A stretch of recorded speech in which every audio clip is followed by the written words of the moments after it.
Сәлем достар, Балғаймақ арнасына қош келдіңіздер. Менің каналыма тіркеліп, лайк басуды ұмытпаңыздар. Біз бүгін үйдегі бар затпен рулет дайындайтын боламыз.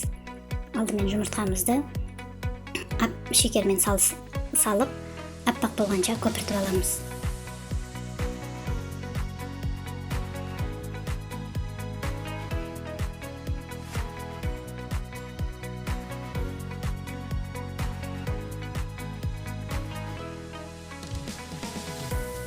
Көпіртіп алып, үстіне бір стақан ұн салып,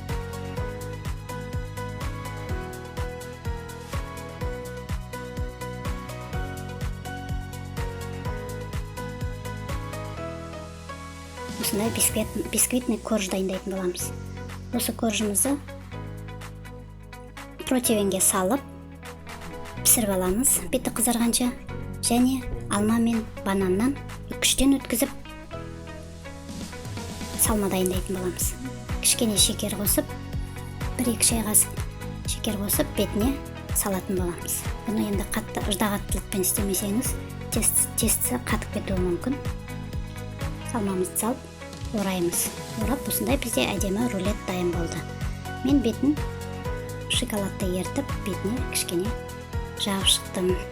Ас болсын. Егер менің осы видеом ұнаса, лайк басып, комментарий қалдырып кетіңіздер. Алда көптеген қызықты рецептпен бөлісетін боламын. Ас болсын.